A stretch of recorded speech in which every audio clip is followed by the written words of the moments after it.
Our guest today is Chris Martin from Coldplay. Hello, Chris. How are you doing today? I'm doing very well, Mr. Tom. Chris, it's an honor to have you on the show today. You are the nicest guy ever. Don't tell people that. I'll have a lot to live up to. Let me give everyone a brief history.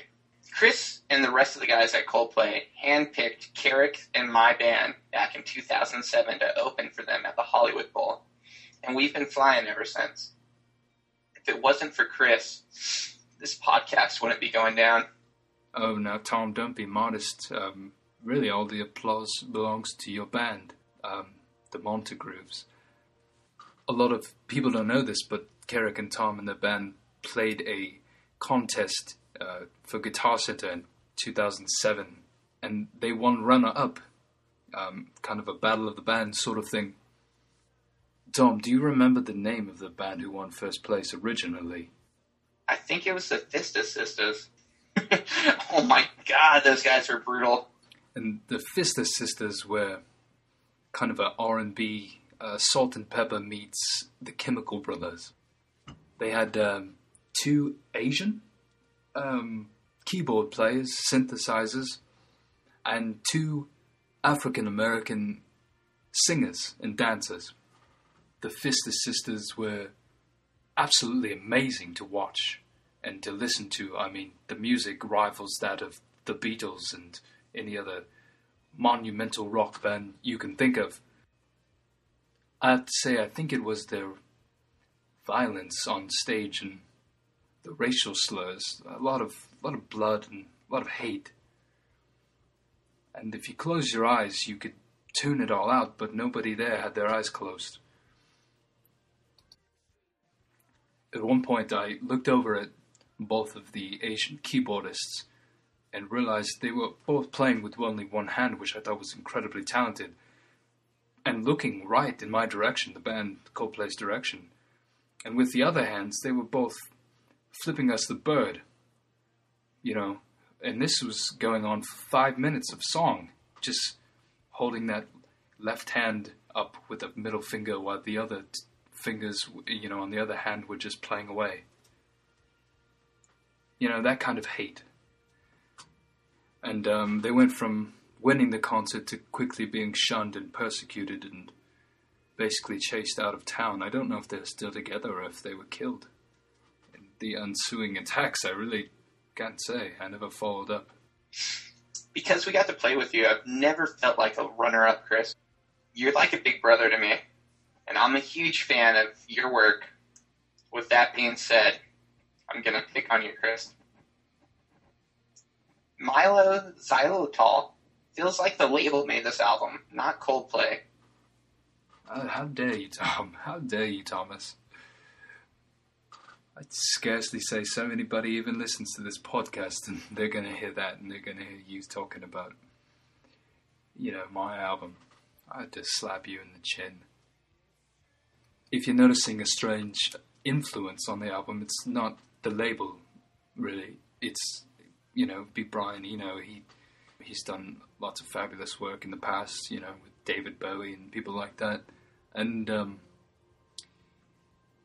he actually became more of a collaborator with us on this album more than a producer.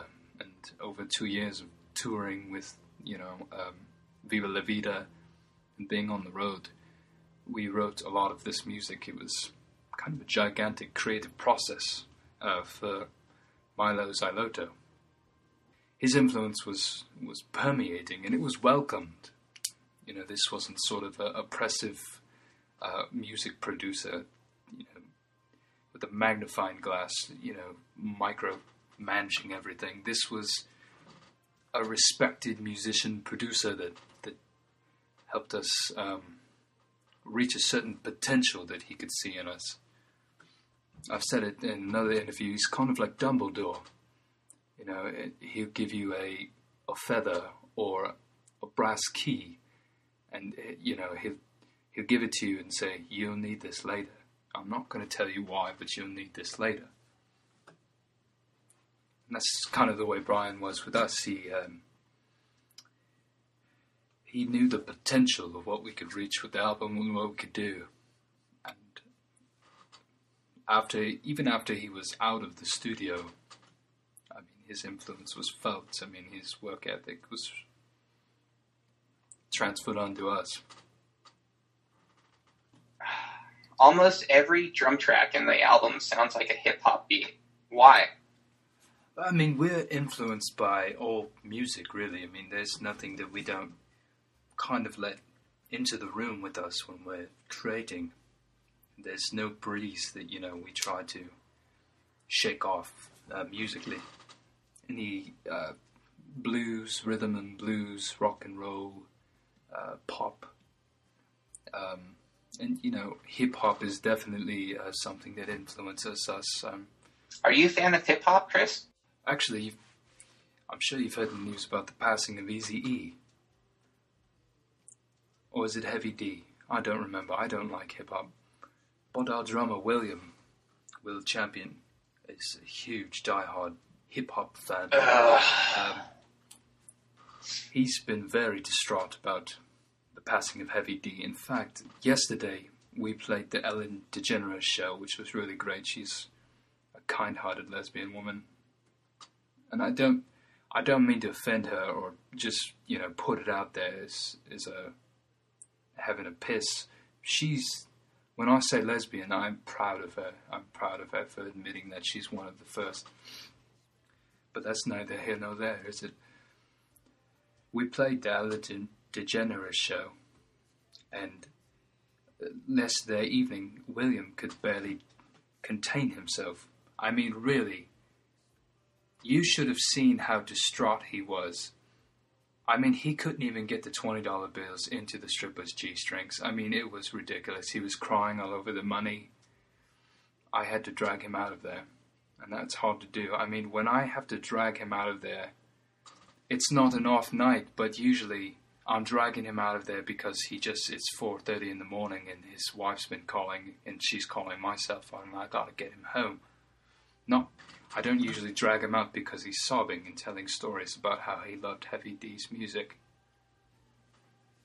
I was scared when I saw that Rihanna was on the album, but the one song that she partaked on it, Princess of China, you kept her in line, and I actually enjoyed that song. That's good work there, Chris. She's very easy to work with. When we first approached her, I mean, we had this idea, and we were just hopeful that she would do it. She's such a big influence on Coldplay. And, we gave her people a call, and she telephoned me back. And she did, a great vocal line. She came in, nailed it. I mean, I showed her my lyrics for that song, don't forget. I gave those to her. She did not bring her own.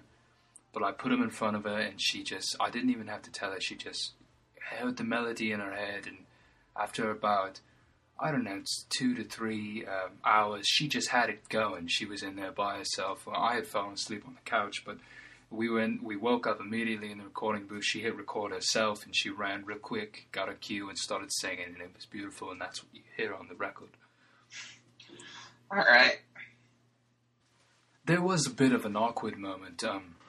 After she had finished recording and she walked out, and we all said, "Wow, that was great. That was great. You're fantastic, outstanding. I couldn't have asked for anything better." And we're all kind of high-fiving and real, jubilant. And I go to give her a fist pump, bump her fist with my fist. And right as I go to do it, she kind of moved her hand out of the way. I think she thought I was gonna give her a handshake, and she moved her hand just from a fist to like an open palm, and my fist just passed where her fist was, and I kind of hit her in the boob, like right in the boob, her right boob, and it was really awkward. Filthy. Actually, we haven't spoken since then. I'm awaiting a phone call from her people. You probably got a lawsuit on your hands after that, Chris. I've been told I shouldn't worry about it, so I'm trying to just stay calm. How long did Mylo Xyloto take to record? Oh, I'd say it took about a year to record. I mean, off and on, we were just trying to cram it into these moments of peace, calms in the kind of in the eye of the storm moments. You know, when you're on tour, it's kind of like that scene in Twister where they're both strapped into those leather belts in that barn, and the tornado comes and blows the barn apart, and they're just kind of hanging on for dear life, you know, kind of chained, manacled down. That's kind of like what it's like being on tour. And that kind of eye in the storm when you're just kind of just floating, waiting for the storm to pick up again, that's when we would do a lot of recording. So it took about a year, I'd say, everyone's parts from start to finish. And that's not even including mixing. I mean, all the beautiful effects and all the reverb. And I mean, they don't mix my vocals. I have a special... Brian Eno comes in, and he does that himself. He's got kind of a meditative process that he uses when he does my lyrics and vocals. So Mylo Xyloto does not feel fresh. Doesn't feel fresh. Well, to be honest, Tom, it's not fresh. I mean, this is 2 years in the making. All these songs have been brewing in their own juices, kind of like a bone soup, if you will. Kind of like a hot dog. We've kind of had these songs in a crock pot for about 2 years. And creatively, I mean, we've fashioned them from bare bones, and we put, you know, skin and muscle tissue on top of them, and made melodies, and, you know, put hair and wove on licks and guitar riffs and synthesizer leads and all sorts of drum tracks, and, you know, lots of reverb. We always do lots of reverb. I really like that ambient sound, like you're in a spaceport all by yourself, you know, just no one there, and you're just floating in a spaceport. But you're not by yourself. You're there with 4 other guys, and you're playing very loudly music, you know. I know they say that there's no sound in space, but we're in a spaceport. Don't forget that. How long are you guys going to tour for? I don't know. Right now, it's kind of that moment where you've spent so long on this piece of artwork, and you're showing it to the world. And you have to kind of wait to get their feedback. What does the world think of this? Another thing is, right before we go on tour, we all break up with our wives and girlfriends, and we empty our bank accounts and put all the money under the mattress, and, you know, just kind of sever all ties, because you never know what's going to happen. You've been a good sport, Chris. That's enough picking on you, man. This is the most serious question anybody's ever asked you. Beatles or the Rolling Stones, and why? Oh, fuck off, Tom. Chris, do you feel up to taking a call? No.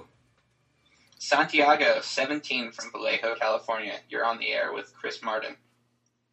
What's your question, man? First off, thanks for having me on the show. Mr. Martin, if you're there and you can hear me, I want you to know that you guys make beautiful poetry in motion, and it's like the first time I heard the Rolling Stones, but it's like better, you know? Like when I was listening to it, I felt like the butterflies listening to your voice.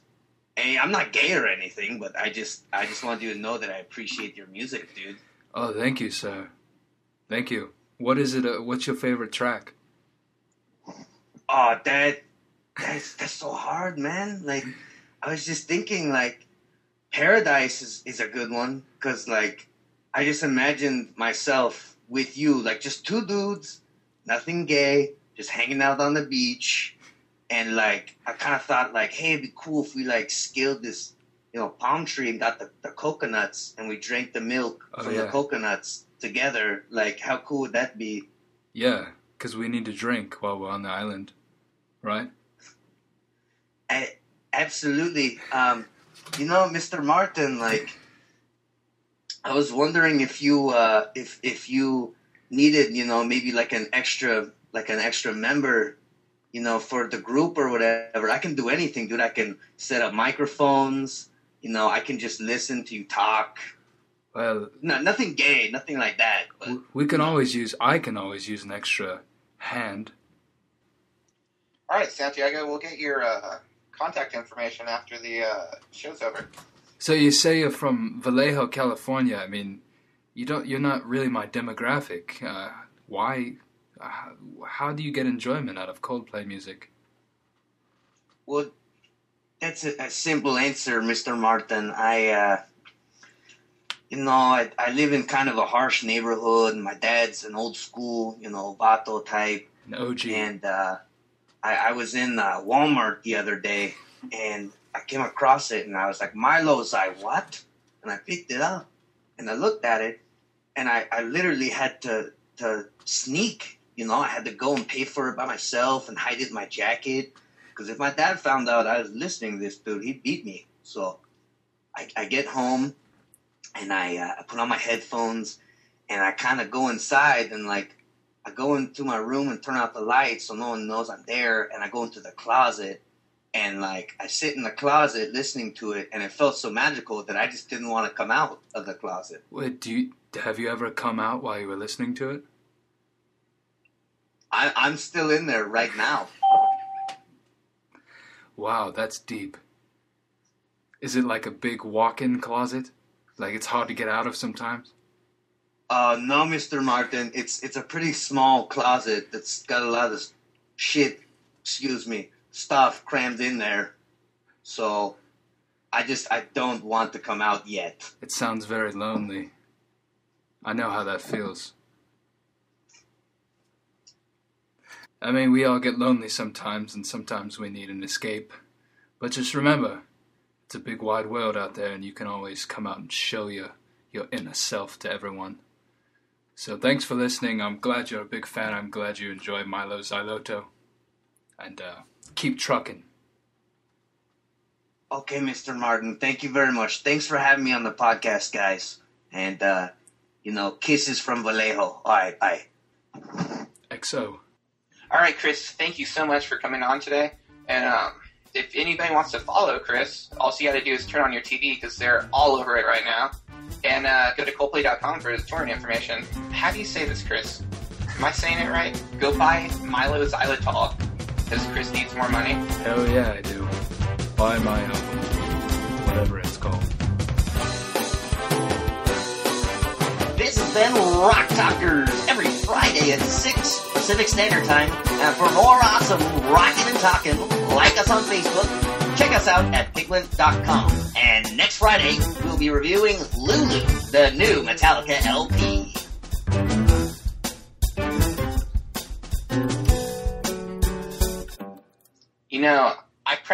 I looked in the mirror and I tried practicing saying Mylo Xyloto. Is that some type of antidepressant? Because I'm sorry, Chris. I'm making a horrible joke. I apologize. It's actually a pill for erectile dysfunction.